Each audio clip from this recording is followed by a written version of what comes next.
राजनीतिक बात करें, लेकिन आशीष अरोड़ा जी कुछ कहना चाह रहे हैं। जी सर बोलिए, क्या ये सही बात है कि कुछ कार्य किया जा रहा है या कोशिश की गई है? बताना चाह रहा हूं कि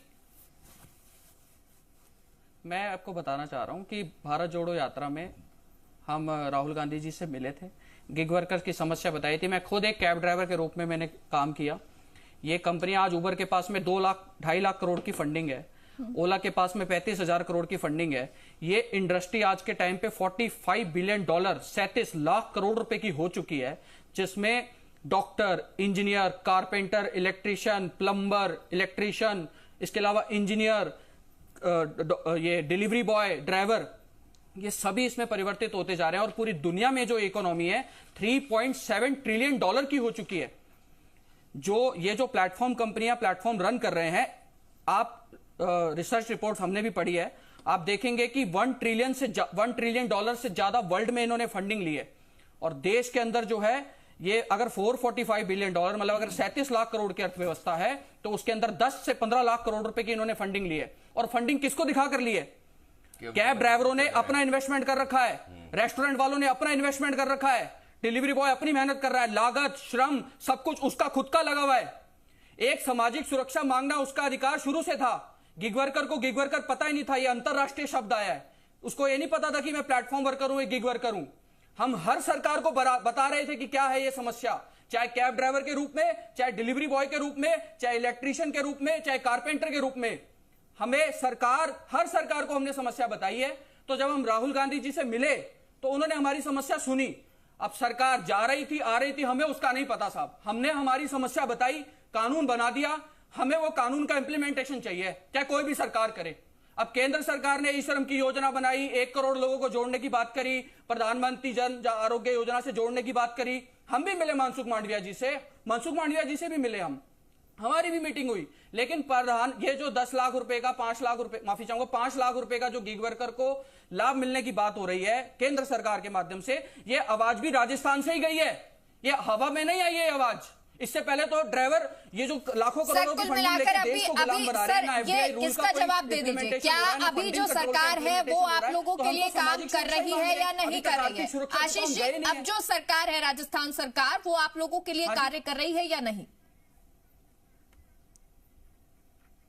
कहां है? लागू ही नहीं है ना। अभी सामाजिक सुरक्षा तो साहब पहला प्रावधान है, हमें तो आगे आर्थिक सुरक्षा चाहिए, क्योंकि सब कुछ हमारा लगा हुआ है। और इस कानून के अंदर, ये कानून जब बनाया तो इसके अंदर कंपनियों का रजिस्ट्रेशन है, गिग वर्कर्स का रजिस्ट्रेशन है, सेस कलेक्शन है, जो कम से हमें सरकार के 200 करोड़ से लाभ नहीं चाहिए, हमें 300 करोड़ नहीं चाहिए। ये खुद फाइनेंशियल सस्टेनेबल मॉडल है। इसमें डिजिटल सेस कलेक्शन होगा, जैसे बीओसीडब्ल्यू बोर्ड में 1 लाख करोड़ सामाजिक सुरक्षा चाहिए, यानी गिग वर्कर्स को सामाजिक सुरक्षा चाहिए। प्लेटफॉर्म की अर्थव्यवस्था है, सेस कलेक्शन आएगा, सामाजिक सुरक्षा चाहिए। सुरेश लाभ तो देना। सुरेश गर्ग जी, कोई भी सुरेश गर्ग जी, अब ये तो आप कितने भी आरोप लगा लीजिए सर, लेकिन अगर एक गिग वर्कर ये कह रहा है कि भाई आप हमको लाभ दे नहीं रहे, सामाजिक सुरक्षा आप दे नहीं रहे, बड़ी बड़ी बातें करने से क्या होगा? निश्चित रूप से देंगे मेघा जी, निश्चित रूप से देंगे। कब देंगे? देंगे, बन रहा कानून बन रहा है। हाँ, इम्प्लीमेंटेशन हो रहा है। जब नियम बने, नियम क्यों नहीं बना रहे भाई? आपको तो कानून लागू हो गया, कानून लागू हो गया, आप उसको बदनीयती से रोक के बैठे, पूर्ववर्ती सरकार की तमाम अच्छी योजनाओं का कुंडली मार के बैठे या बंद कर दिया आपने। आपकी नीयत में खोट है, क्योंकि आप कभी भी सामाजिक सुरक्षा नहीं देना चाहते। आप पूंजीपतियों के अधीन होकर काम करना चाहते हैं। सामाजिक सुरक्षा, आप श्रमिक का कल्याण नहीं कर सकते, सिर्फ चंद पूंजीपति मित्रों का फायदा करने के लिए ये सरकार काम कर रही है। इनको गरीबों से कोई लेना देना नहीं, काम करते श्रमिकों से कोई लेना देना नहीं, गिग वर्कर्स से कोई लेना देना नहीं। ठीक है सर, ठीक है, वक्त की कमी है, माफी चाहूंगी। मिथिलेश जी सर, एक क्लोजिंग कमेंट दे दीजिए। जोर शोर के लिए कोई नियम बनाने वाले नहीं, आप तो देश को बदनाम करने का काम करते हो, आप तो पाकिस्तान की भाषा बोलते हो। ठीक है सर, सर क्लोजिंग कमेंट है, माफी चाहूंगी। मिथिलेश जी, जिसके देखिए जो इम्पोर्टेंट चीज है वो ये है कि जितने भी आईआईटीएन और इन्होंने स्टार्टअप शुरू किए और अब ये बहुत बड़ी इंडस्ट्री बन गई है और इनके जो राइट्स है वो सेफ होने चाहिए और रूल्स रेगुलेशन बन रहे हैं और नियम बन के भी मेरे को लगता है कि कानून विभाग में जा चुके हैं और जल्दी ही मुझे लगता है राजस्थान में इसको अमली जामा पहनाया जा रहा है। ये पूरी प्रक्रिया हो चुकी है, श्रम विभाग तक पहुंच चुके हैं।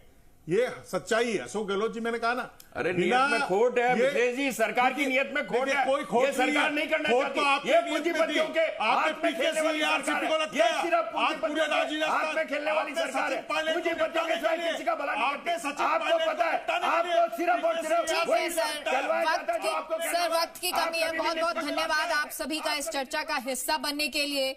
और क्योंकि गिग वर्कर्स अपनी बात रख रहे हैं, मांग उठा रहे हैं, सामाजिक सुरक्षा की बात कर रहे हैं और बुनियादी अधिकार सुनिश्चित करना चाहते हैं, अब वो कब होंगे राजस्थान में, ये देखना होगा। फिलहाल के लिए इतना ही। आप देखते रहिए जी राजस्थान। नमस्कार।